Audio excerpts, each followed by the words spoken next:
I love NBA talk just because I could get so deep into it. I just know way more about the NBA over basketball YouTubers, obviously, since I've watched the NBA way more. I know the players way more. I'm pretty sure you guys know more about NBA basketball players than these YouTube basketball players. So yeah, I'm just way more informed in the NBA realm of things, and I could just talk about it all day long. We are now in the NBA playoffs, ladies and gentlemen. Well, yeah, today should be the start of the NBA playoffs, and this is the first NBA video I'm gonna be doing on my channel. So yeah, I've seen this bracket predictions all over Twitter, and I thought I should just make my own. I think my knowledge in the NBA is pretty fair. Let me know what you guys think of my predictions and, you know, just my overall bracket. The bubble has been like the greatest idea ever. I'm so glad Adam Silver thought of it. If not, we would have no NBA during this whole pandemic. Our players are just like performing in no way that we would have thought they would perform. We got players that are you know, underperforming. So yeah, let's just get to the bracket and, you know, make it. If you're new, make sure to sub up. We're almost at 7,000 subscribers, but let's get into it. Here we got the official NBA bracket. We got Lakers and Portland on top, Houston Rockets, Nuggets and Utah. We got the whole teams here, but we're gonna start on the west side of things, and we're gonna start right at the top versus the Lakers and Portland.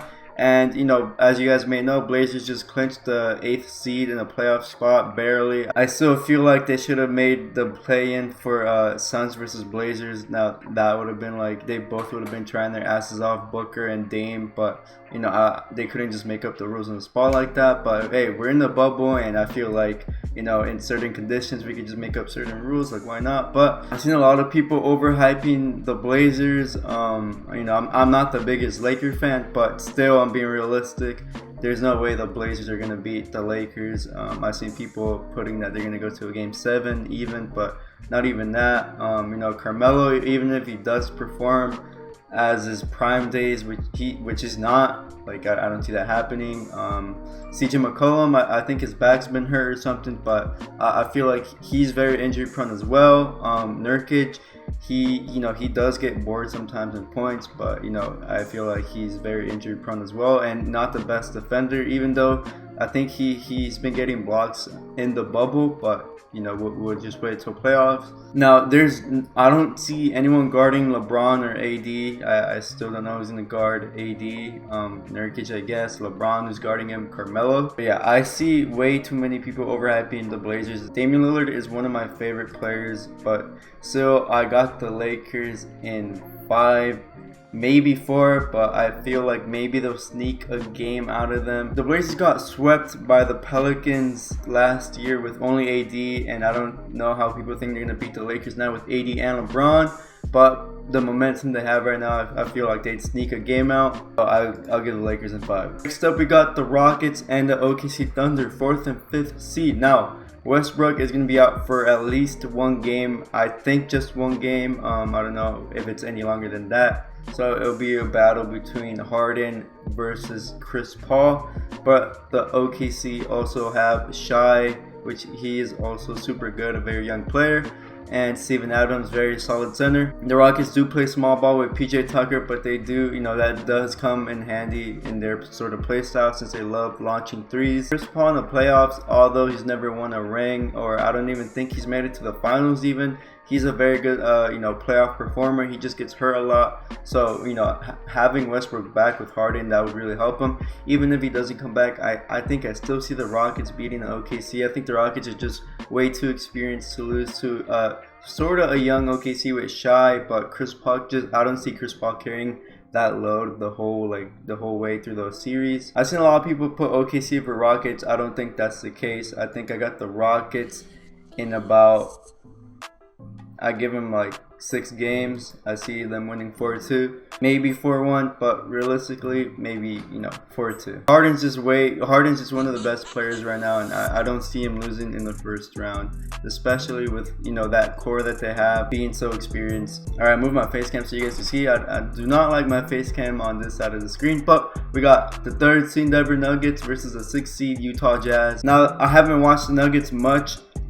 during the normal season or the bubble really, but Jokic did get slimmer, so there's that. But I haven't really seen how much of his defense has changed. I was thinking if Jokic got skinnier, how much like worse could his defense have gotten? Like, he wasn't really the best paint defender as it was. Jamal Murray was playing really solid, although he's very inconsistent. Gary Harris, he's really consistent too, and he's pretty much a shooter, I guess. Michael Porter Jr. though, he's been going off, and I think that would be their X-caliber player. I'm not sure if Will Barton is still hurt, but he's a great six-man off the bench. The Nuggets have a good core. The Jazz, I'm pretty sure Mike Conley is going to be out for like at least 3 games because his son, he congrats to him. He had a newborn kid, and he went to go see him, which, it's respectable. I would have done the same.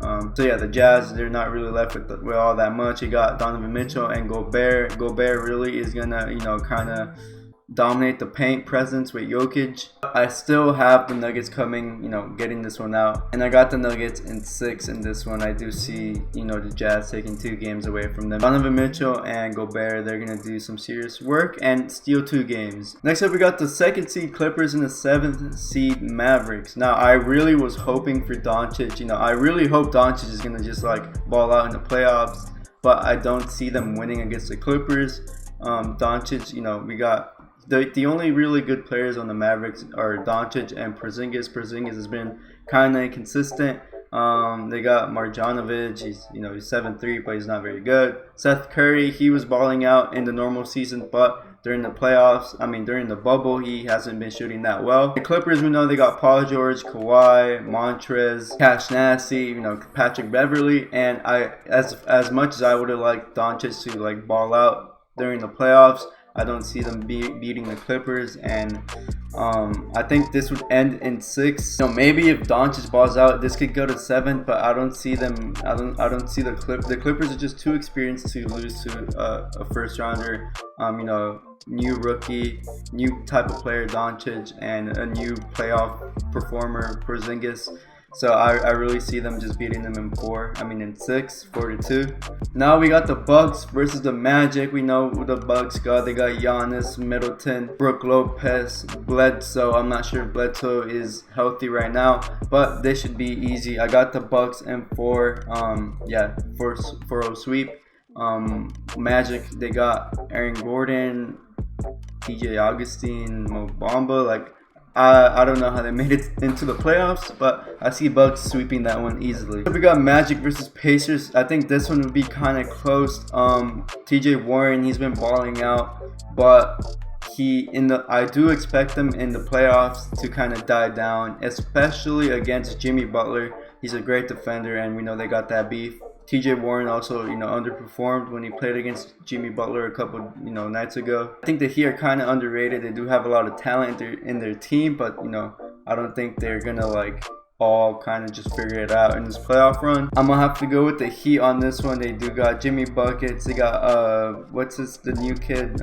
Tyler Hero, he's a bucket. Drake Nunn, he was also good, but he is underperforming during the bubble. I think I'm going to have to go with the Heat on this one. This could go to Game 7. I wouldn't be surprised. But I think Jimmy Butler just, he kind of ups his game during the playoffs, and I see them winning in 6. There's a hard one. Celtics versus Sixers. Sixers, we know they got Simmons, Embiid, Tobias Harris, that big 3. Celtics are just looking really good with Jaylen Brown and Tatum. Tatum's been, kind of carrying them. But I think I just think the Celtics are going to take this in this 7-game series. It's going to be really close, but I think Tatum is on a mission. Celtics also have great defense, great coaches. I think there's a lot of injury possibility as well on the Sixers with Embiid and Simmons. Simmons hasn't developed that 3-point shot, so that kind of restricts them in some plays. But the Celtics are just more experienced in the playoffs, and I just got them in 7 games. Next, we got the Raptors versus Nets. This is pretty easy. I think I got the Raptors maybe in 6, but I got them in 5 in this one. Nets are solid, but they don't have their whole team there with Kyrie and Durant. LeVert really carrying the load. Raptors have been doing better without Siakam apparently, and without Kawhi. Siakam carrying the load as long as with Kyle Lowry, Ibaka. So they have a great core and great playoff experience. They are the previous champs. So I think the first round is looking pretty accurate if you guys ask me. If we go back to the West, we got Lakers versus Rockets. This would be a pretty fun match to watch. Hopefully Westbrook would be back for this. The Rockets, they do have a good small forward defender. They got Covington, but I don't know if I see Covington locking down LeBron. Davis is really going to just overpower the paint with the small ball lineup the Rockets have. A lot of people are saying the Lakers weren't playing all that great in the bubble, but the Lakers, they kind of secured the #1 spot. They secured the playoff spot. And I didn't really see a point for LeBron or AD to really try their best in the bubble. And we're gonna see playoff LeBron once again, I feel like, and I think the Lakers are gonna win this in 6. Next, we got the Nuggets and the Clippers. This is kind of like a weird matchup.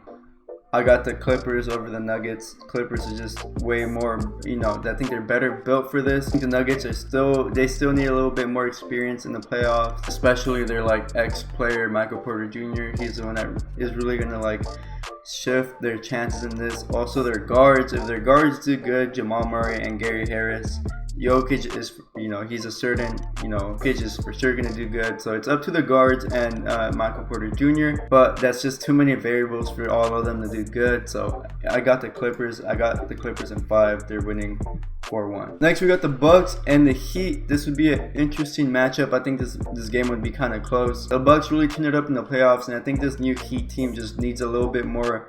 They need a little bit more time together. I feel like I don't really think they're gonna click that well in the playoffs. The Bucks just have it straight to the finals every year, I feel like, and the Bucks, I think they're gonna steal this in 6 games. The Heat taking 2 games from the Bucks. It's a tough one, Celtics versus Raptors. I think this game will go to a game 7. Tatum on a mission. Jaylen Brown also a great 2-guard. Marcus Smart, one of the best defenders in the league. Then we got Siakam, Kyle Lowry, Ibaka, the previous holders. I think this would be a close game up to game 7, and it really depends on how well Tatum and Jaylen Brown play. And I think that's just way too much pressure on them. The Raptors, they have a lot of people to just count on. I can see anyone on the Raptors turning up between those 3 of Ibaka, Siakam, and Kyle Lowry. So I'm gonna just barely have the Raptors in 7 games. Now we got Lakers versus Clippers, a matchup everyone has been talking about the whole year. And we got Kawhi and PG versus LeBron and AD. This is the head-to-head matchup. Kawhi, a defensive robot in the playoffs. Paul George, playoff P, kind of inconsistent sometimes, so that's kind of scary to kind of deal with. LeBron in the playoffs is a different animal. AD, not many people could guard him in the post. Honestly, I wouldn't be surprised if the opposing team would win, but I got the Lakers. I wouldn't be surprised if the Clippers just pull this off, but I got the Lakers in 6. I really do see the Clippers just sealing 2 games. I see all the games being close, but not enough to a game 7. Now we got the Bucks versus the Raptors, and I think this is the year the Bucks finally go to the playoffs, to the finals, and it really matters on how much Giannis has developed his 3-point shot, how well he shoots. The Raptors, they play great defense on Giannis. They've just built a wall. I see this game going to a game 7. The Raptors back-to-back game 7s, but the Bucks pulling out the win. Now we got the Lakers versus Bucks. This matchup, it's basically just LeBron versus Giannis, but LeBron got AD and Giannis got Middleton. And which duo would you rather take? I think their supporting cast for the Bucks is a little better, but the Lakers, LeBron's leadership just boosts them that much. The Lakers team is just motivated for Kobe and all that he stands for. That just puts an extra chip on his shoulder. My favorite player of all time is Michael Jordan, but I do gotta give LeBron credit where it's due. LeBron in the playoffs is very different, and with AD, it's very hard seeing LeBron losing along with Kuzma. Giannis just hasn't had that much time to develop a 3-point shot in the bubble, and I think they just make a wall around him. LeBron will figure him out easily. Bledsoe, I still don't know if he's healed, but he gets injured a lot, so that's also a variable to count for. Middleton is solid, great shooter. He almost had a 50-40-90 season, but I got the Lakers winning in 6 games, 4-2. But yeah, guys, this is my predictions. I think it's pretty solid. I don't see any inconsistencies. Let me know what your guys' brackets is looking like, if I got any matchups wrong in your opinion. Playoffs should start today, so I'm excited to watch. I've been super bored with no basketball basketball lately. Again, I love talking about NBA basketball. I just know way more about that than just YouTuber basketball. So yeah, if you guys want to know, let me know. Leave a like. That lets me know you guys want more. I'm doing a giveaway of a free copy of 2K21 on my Instagram, so make sure to join it at PolifyIG. So yeah, let me know what else you're gonna see next, and until the next time, I'll catch y'all in the next video. Peace out.